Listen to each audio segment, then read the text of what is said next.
Kia ora whanau, it is Life FM. You've got Beatty and Rach here on your Arvo Bravo. Currently in Jolie in the Caravan on site at Festival 1 and joined by a well-known friend. Actually of the Arvo Bravo even, I got the opportunity to chat with him just last year. It is Dave Baxter from Avalanche City. Dave, how are you doing today? Hey, good man. How are you guys? Yeah, well, look, it's got a little bit wetter. You've got your rain jacket on, which I like. Yeah. Not really gumboots, though, Rach, No. I'm noticing. No gumboots. I didn't bring my gumboots. I just brought my work boots, but these do the trick. Are they steel-capped? No, they're not. Okay, I was going to say, what are you expecting to happen on stage that you're coming in with steel-capped boots? What do you think, though? Because Rach, specifically for Festival 1, knowing that the weather may turn just a little sour, and it's still, I mean, it has already turned a little sour, if I'm being only honest. a little sour. She's got the red bands, Yep. and apparently there's, I didn't even know about Beatty this. learned about red bands for the first time Do 2 you days know ago. about red bands, or is this... Yeah, I've got red bands. Yeah. How did absolutely. I not know about this? You're a city slicker. Oh, so sorry. Well, let this city slicker then turn the conversation to something he does know a little bit about. Dave, I know you've just recently released some new music. Yeah. Berlin Wall recently out, and a couple of other tracks, and a tour in the works as well. Yep. Here performing today at Festival 1. Avalanche City is back after a little bit of break. What can we expect? Is there a new Avalanche City? Is it just the same old, or what is it like to be back? It's good to be back. I mean, nothing's ever really same old, Yeah, but, I like that, yeah. Yeah, I mean, the music industry changes every 2 years, so there's no such thing as same old in that industry. But it's good to be back, and I've got this tour coming up with Luke and Luke Thompson, and Mountain Boy's coming on it as well.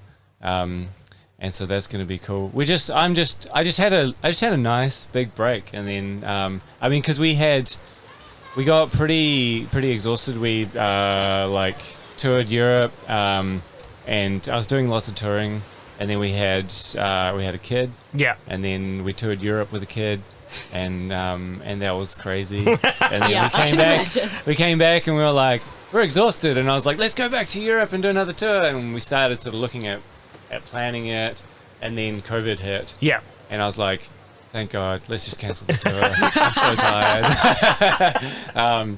And then yeah, like I didn't play live for 2 years, and then we had another kid, and then it was just nice having a nice big break. I actually think that there's very few people that can do music full time, keeping like to write the albums, record them, release them, tour them. It takes a lot out of you, and it's a very special person that can do that, and they usually are like have to have a massive team around them to sort of like take a lot of the workload off you. I'm just at like a stage. I'm an awkward level artist where I do a lot of things myself. Yeah. And I also like to keep things in house as well, so I can maintain control over stuff like that. It's not a massive business like other artists are, and so for my level artist, it's quite a lot of work to do that kind of stuff. Yeah. I really appreciate that you allowed yourself a break, and it's quite a good model for any other person at whatever stage in their music career. You know, it's okay to make sure to have rest, but also that you recognize that you're doing it for the love of the music, not for, you know, the money, for the fame. Yeah. We've talked about it before. You don't get into this game really to make money. You get into it because you love making music. Well, yeah, most people, I find, like music's not a great money making thing. Like, there's better choices that you can make if that's what you want to do.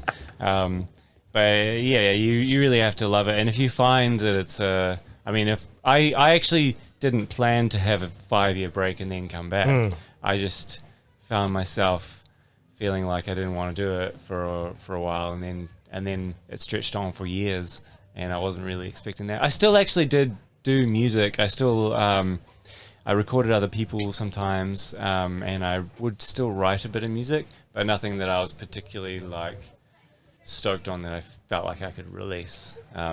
It would just be like I'd pop down to the studio for a bit and potter around and make some stuff.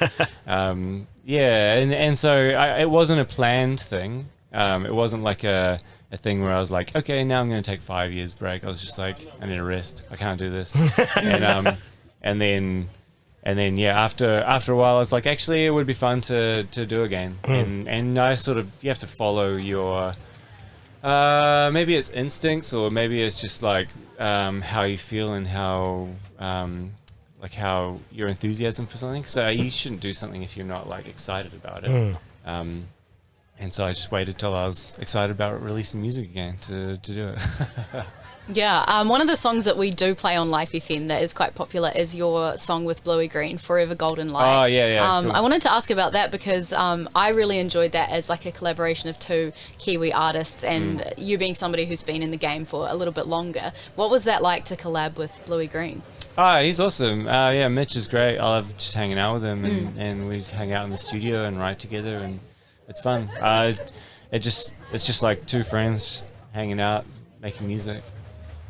I mean, that's all it is sometimes. And that was that part of, because you talked about there were days where you went and potted in the studio and then you didn't really feel like there was anything particularly you were happy to release at that stage.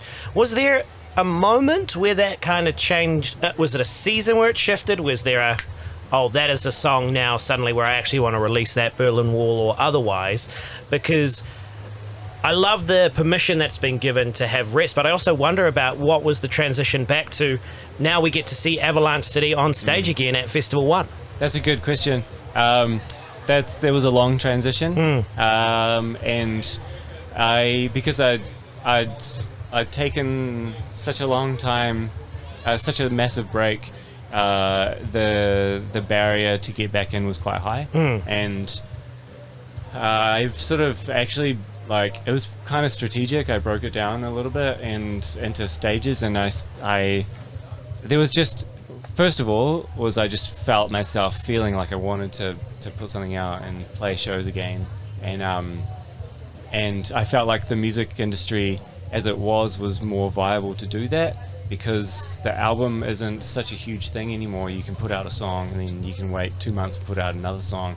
No one really cares about much about albums, right? And so I felt like when I started looking into that, I thought, oh, actually, I started to realize that my barrier for it was actually writing and recording an album over the course of 2 years and then releasing it.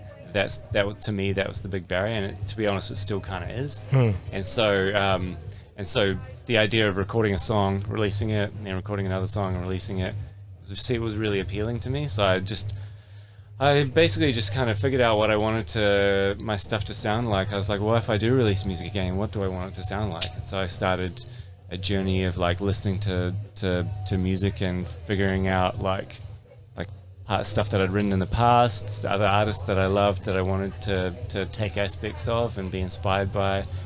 Surround myself in that kind of, or immerse myself in that kind of world, and then writing like every single day, and working up that muscle again, that creative muscle, and the hardest thing was finishing a song, because it's really difficult to to like just like bring it into land. Yeah, like it's easy when you come up with the first idea, but actually finishing it through to completion is really the hard thing. And so I really worked on that.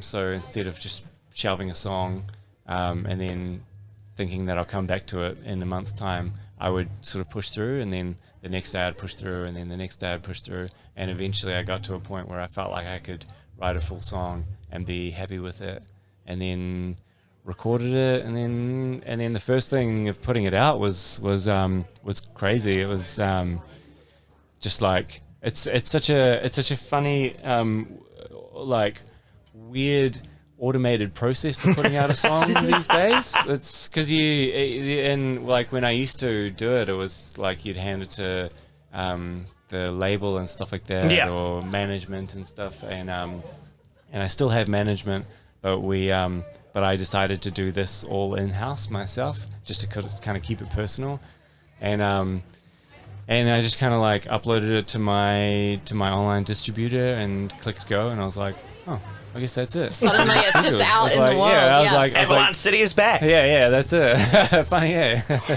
It's a real anticlimax. Yeah. like, in a way. Well, yeah. The good news is it hasn't been anticlimactic, because I know once that happened and it feels like suddenly it's out there in the ether, but the excitement for your return is out there. And like tonight here at Festival One, we're looking forward to that. And I just really know that a lot of people listening, they may be singer-songwriters looking to get started, and you may not think that this is something that they'll cherish, but just the sharing of your process is going to be something that they will go, wow, that is very helpful. And just the fact that Avalanche City is back as well is pretty huge. So gotta say, as we wrap on up, very much looking forward to seeing you on stage tonight after Mum's Dollar, hoping Rain or shine. rain we'll or be shine, there. hoping the weather Yeah. holds. But look, I mean, Avalanche City is committed, I know that much, so he'll be there regardless, rain or shine, right, Dave? I got my raincoat here. Yeah, so exactly. I'm all set. But of course, if you're not able to be here, as you're probably hearing this later than the festival itself, check out Avalanche City. New music available now up on Spotify, of course, and just, find Avalanche City up online.